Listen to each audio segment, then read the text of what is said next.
प्रश्न के नीचे दिए विकल्पों में से सही विकल्प चुनकर लिखना है इसमें, ठीक है। हमें मानव संसाधन को शिक्षा और तकनीकी कुशलताएं देनी चाहिए क्योंकि हमारे पास काफ़ी धन है, वे हमारे देश के विकास में सहायक हो सकते हैं। पढ़े लिखे लोग चुस्त दुरुस्त दिखाई देते हैं, अन्य राष्ट्रों के लोग भी शिक्षित हैं, ठीक है। तो इसमें जो आंसर हो देना, वनस्पति जगत, प्राणी जगत और सूक्ष्म जीव सुनिश्चित करते हैं मृदा परिच्छेदिका की मोटाई, मृदा कटाव की दर, अपक्षय दर, खाद मिट्टी निर्माण की दर। भारत के उच्चतम न्यायालय द्वारा किस व्यवस्था को कानूनी शिकायत दूर करवाने के लिए बनवाया गया है? भूमि विषयक सार्वजनिक सूचना, लोगों को अंतरिम कानून, अवैध भूमियों के बारे में याचिका, जनहित याचिका। निम्न में से कौन भारतीय संसद का अंग नहीं है? राष्ट्रपति, राज्यसभा, सर्वोच्च न्यायालय, लोकसभा। नीचे दिए गए चित्र में एक औद्योगिक गतिविधि को दर्शाया गया है। औद्योगिक गतिविधि दिखाई दे रही है। यह चित्र किस उद्योग से संबंधित है? चीनी उद्योग, वस्त्र उद्योग, इस्पात उद्योग या मुद्रण उद्योग। तो देखो ये गिट्टियाँ लगी हुई दिखाई दे रही हैं, मतलब ये वस्त्र उद्योग है ना।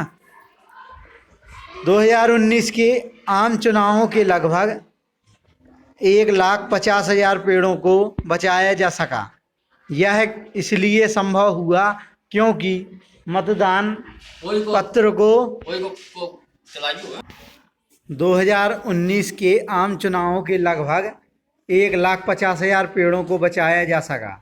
यह इसलिए संभव हुआ क्योंकि मतदान पत्र को आकार में छोटा बना दिया गया था, इलेक्ट्रॉनिक मतदान मशीन का उपयोग किया गया था, बहुत कम मतदाता मतदान करने आए थे और 2019 में चुनावों को स्थगित कर दिया गया था।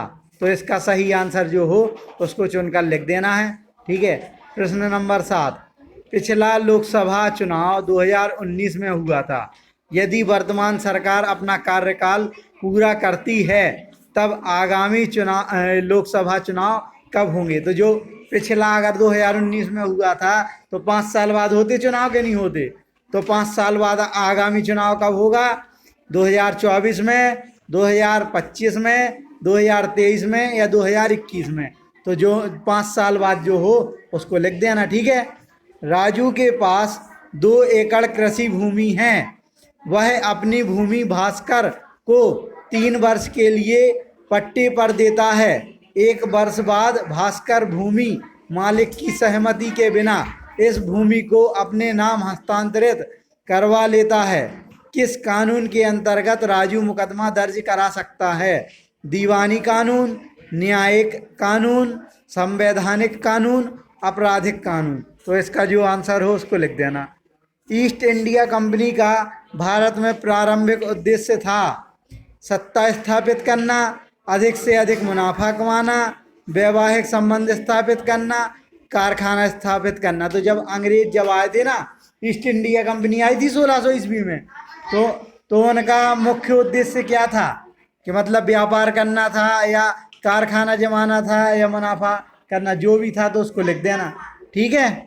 वैसे हाँ, उनका मुख्य उद्देश्य व्यापार करना था, ठीक है। अब जनगणना वर्ष 2011 के अनुसार भारत में जनसंख्या का औसत घनत्व क्या था? तो 2011 के जनसंख्या के अनुसार जनसंख्या घनत्व कितना था लिख देना है। 324 व्यक्ति प्रति वर्ग किलोमीटर, 236 वर्ग प्रति किलोमीटर, 382 व्यक्ति वर्ग प्रति किलोमीटर और 943 व्यक्ति प्रति वर्ग किलोमीटर, ठीक है। तो जो हो उसको लिख देना, ठीक है। ये अपना सामाजिक का हो गया प्रैक्टिस पेपर।